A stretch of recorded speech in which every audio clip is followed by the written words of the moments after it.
بسم اللہ الرحمن الرحیم الحمد للہ رب العالمین والصلاة والسلام علی اشرف الانبیاء وسید المرسلین وعلی آلہ واصحابہ اجمعین اما بعد۔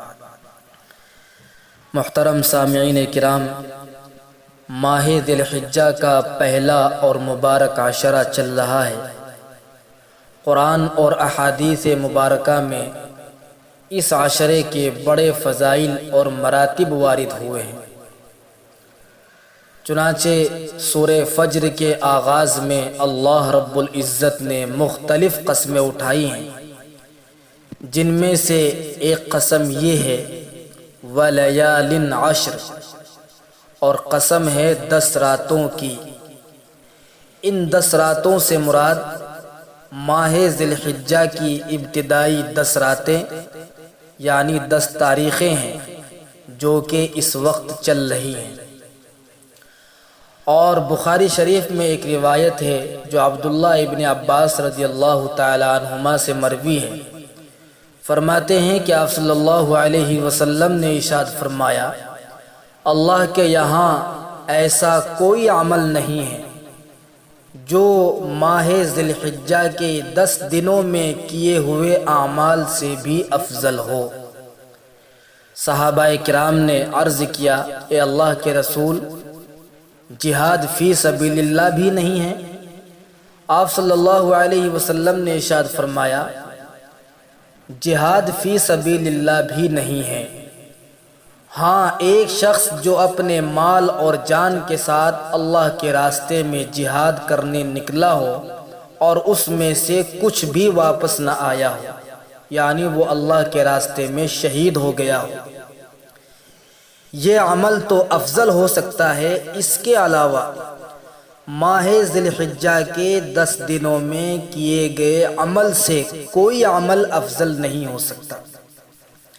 ابن ماجہ شریف کی ایک روایت میں آیا ہے، ذی الحجہ کے پہلے عشرے میں ایک دن کا روزہ 1 سال کے برابر روزوں کا ثواب رکھتا ہے، اور ایک رات کی عبادت شب قدر کی عبادت کے برابر ثواب رکھتی ہے۔ اللہ اکبر۔ اس عشرے کی جو 9ویں تاریخ ہے یعنی 9 ذی الحجہ، جس کو یوم عرفہ، عرفے کا دن کہا جاتا ہے، اس دن کی فضیلت میں اور اضافہ ہو جاتا ہے۔ صحیح مسلم شریف کی ایک روایت ہے جو حضرت ابو قتادہ انصاری رضی اللہ تعالی عنہ سے مروی ہے۔ فرماتے ہیں کہ رسول اللہ صلی اللہ علیہ وسلم سے یوم عرفہ کے روزے کے متعلق سوال کیا گیا، تو اللہ کے رسول صلی اللہ علیہ وسلم نے جواب دیا، یکفر السنۃ الماضیۃ والباقیہ، یوم عرفہ کا روزہ 1 سال گزشتہ اور 1 سال آئندہ 2 سال کے گناہوں کا کفارہ ہو جاتا ہے۔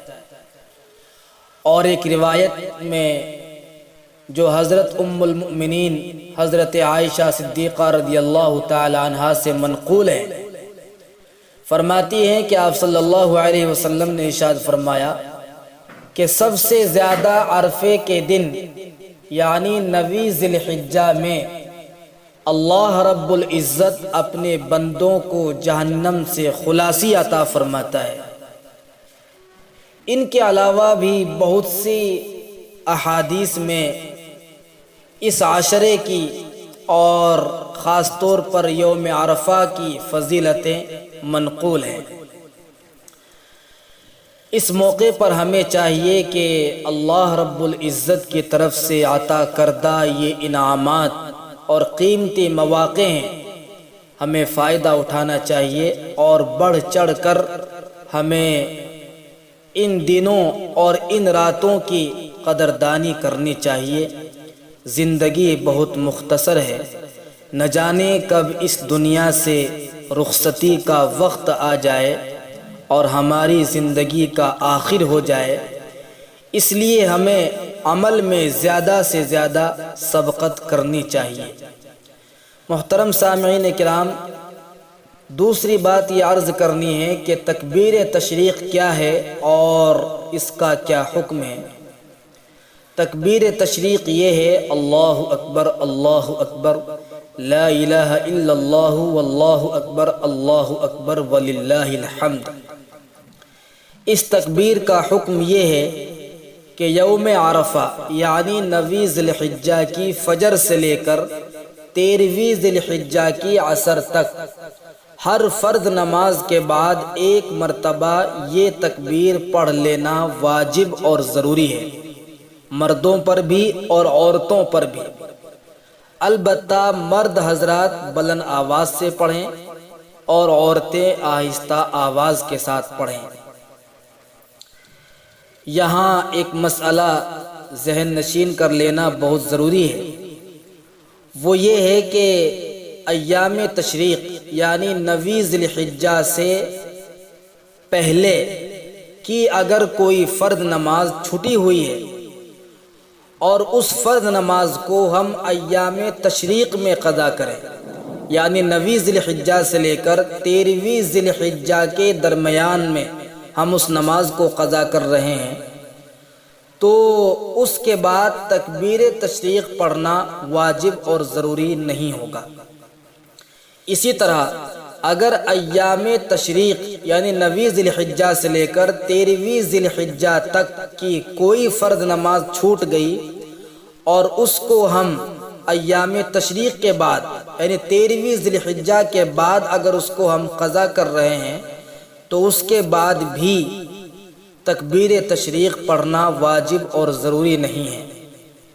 لیکن اگر ایام تشریق کی چھٹی ہوئی فرض نماز ایام تشریق ہی کے اندر دوسرے وقت میں قضا کرے تو اس کے بعد تکبیر تشریق پڑھنا واجب اور ضروری ہوگا۔ اس مسئلے کو ذہن میں رکھنا چاہیے، بہت ضروری مسئلہ ہے۔ اللہ تعالی ہمیں ان ایام اور ان راتوں کی قدردانی کی توفیق نصیب فرمائے۔ اللہ تعالی ہمیں عمل خیر میں سبقت لے جانے کا جذبہ عطا فرمائے، اور جو قربانی کے ایام آ رہے ہیں اور قربانی کا موقع آ رہا ہے، اللہ رب العزت جن لوگوں پر قربانی واجب ہے ان سب کو خوش دلی کے ساتھ جذبہ اطاعت کے ساتھ قربانی کرنے کی توفیق مرحمت فرمائے، آمین یا رب العالمین۔